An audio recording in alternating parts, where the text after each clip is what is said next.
Hey everyone, Hello. welcome to the Hume Scope podcast, Roles and Lols. For those of you who don't know Hume Scope, we're a recruitment training business based in Australia, and to date we have trained thousands of recruiters across Oz, New Zealand and a bit of Europe. This is going to be a 10-minute quick tips and tricks with hopefully some laughs along the way for agency recruiters. Yeah. Hopefully you enjoy, and if you ever have any topics you'd like us to cover in the poddy, please shout out. Otherwise, you'll see us every week on a Friday for 10-minute episodes. Hopefully you enjoy. See ya.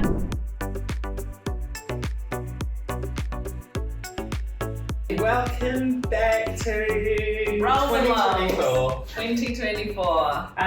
So this week we have had quite a few chats with our agency partners, new clients, existing clients, everything in between, consultants in between.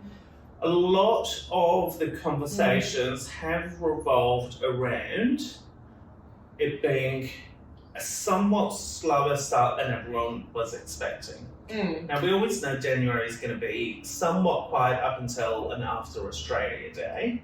Yes, I think as well, after coming back from a break, you expect to come back all guns blazing, all the cylinders are pumping, and then you come back and maybe things are a bit slower, the focus points are in certain areas, and the bubble feels a bit popped. Oh, was that how you felt when you came back? No. I love my job. Always, 24/7. But yeah, in times like this, in any sort of fluctuating market, it's easy to keep your teams motivated, let's be honest, when everyone's making a hell of a lot of money. Jobs coming out of everywhere, everyone's busy. The candidate pipeline's full, the jobs are flowing through, it's just a match-up game and you're in full flow. And everyone's making money, it's easy to keep people motivated during those times. The real test of a leader is, how do you keep your team motivated and engaged when the market is completely, let's say, it's completely bottomed out for you. I do know a few businesses where they have literally no jobs on right now. Heaps of client meetings, it's not happening for them right now. Their market is completely slowed down and it will likely stay that way for another 4 weeks. So in that scenario, and if you're sort of listening to this and that's your scenario, I'm fairly certain you'll be struggling with, one, your own personal motivation to show up for the team, because you are the torchbearer of the energy. So how do you, one, stay motivated yourself? But then how do you actually motivate your team when they're not making money? And let's face it, recruiters are salespeople. But if they're not making comms, how do you keep them motivated and on the hands the wheel of, come on guys, it's going to work? But what are the key tips that you would say? I would say from experience, and I think across New Zealand, UK, Australia, various industries and fluctuations, when it was up, it was like having a monetary target was fine because you could hit it easy, you were in full flow. When you were in or bottomed out, like in this example, I think monetary targets that were still required, and that's always going to be part of the job, but that didn't change in terms of micro targets for different areas or other ways that we were growing our pipeline or our business. I think that is where motivation could have come from, versus it being, well, this is your one sole target hanging above your head, that's way up here and you're not going to be able to reach it.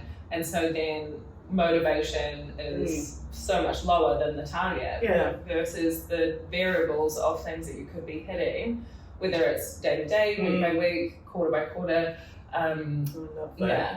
That's so true. It then gets down to activity, right? Because the things that you can control, you can't control the monetary target when your market's dead, and so you need to have a shift in focus for your team. And let's face it, guys, we're all going to have, and we're consistently in recruitment, we are never going to be in the perfect market where you've got enough candidates, enough jobs, and everything's just really nice matching. It's never going to happen. We're always going to have fluctuations, and one of the key skills of a good leader is going to be how do you motivate people through the toughest times. That's the test of a good leader, in my opinion, and that's how you get buy-in from your team long term and get higher retention rates. And the higher the retention rates, the higher your overall team billings, because people bill over time and it compounds. So if you can keep your team longer, the more your team bill. But I think that's such a good point. It's, yes, we do need to have a focus on the monetary targets, but we also need to be realistic. What I would say as well, one target that does not work well with a lot of consultants, in my opinion, from leading is when it's tougher times saying, we've just upped the cold calls. Do more. Do more calls. Yeah, do more calls. Do more of what's not working. Do more of the thing you hate the most. And that's not working. So, and we all know, like, and we say it all the time, like, calls are important, that's inevitable. You're never going to escape that. And I think if you do not like speaking to people, that's a part of the role. But when it's cold calls and it's soul destroying and you're already unmotivated to do that task, putting like a spotlight on that part of the role that is horrible. Like we don't enjoy doing cold calls, and we've been doing this our whole careers. Oh, absolutely. That's such a good one. The other one is, I think, and we went through this about 5-6 months ago. We had a bit of shift in the business. There was probably a month and a half, 2 months realistically, where we weren't making a huge amount of sales. And as a leader, it is your responsibility. You weren't doing enough cold calls. At least it wasn't cold calling enough. But there was a shift in the market. People had stopped hiring rookies, and it was our biggest revenue source at the time. And as a leader, you need to look at the market conditions and be realistic. We can't just go do more of that, like try and sell more rookies. It's like, well, people have stopped hiring rookies. And so as the leader, you need to have an element of, yes, you need to openly communicate what's going on, but also you need to safeguard your team. They're not the leader. They don't need to have the same level of pressure that you do. There's certain parts of the business and the operations that you need to safeguard them from and not put pressure on, honestly. But in that 2 month period where we were like, actually, we're running at a loss for 2 months. But that's fine. We know that it will turn around. And our job is to motivate the team.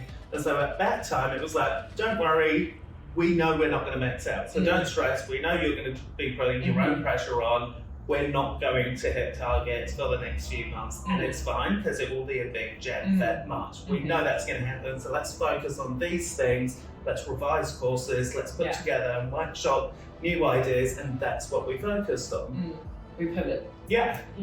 Rather than going, fuck, oh my God, Lucy, we're not making sales, you need to do more of this. Like the panic stations and the communication of what and how you say those things matters incredibly much. Incredibly much? Incredibly much. Wow. Yeah. It's like great communicator.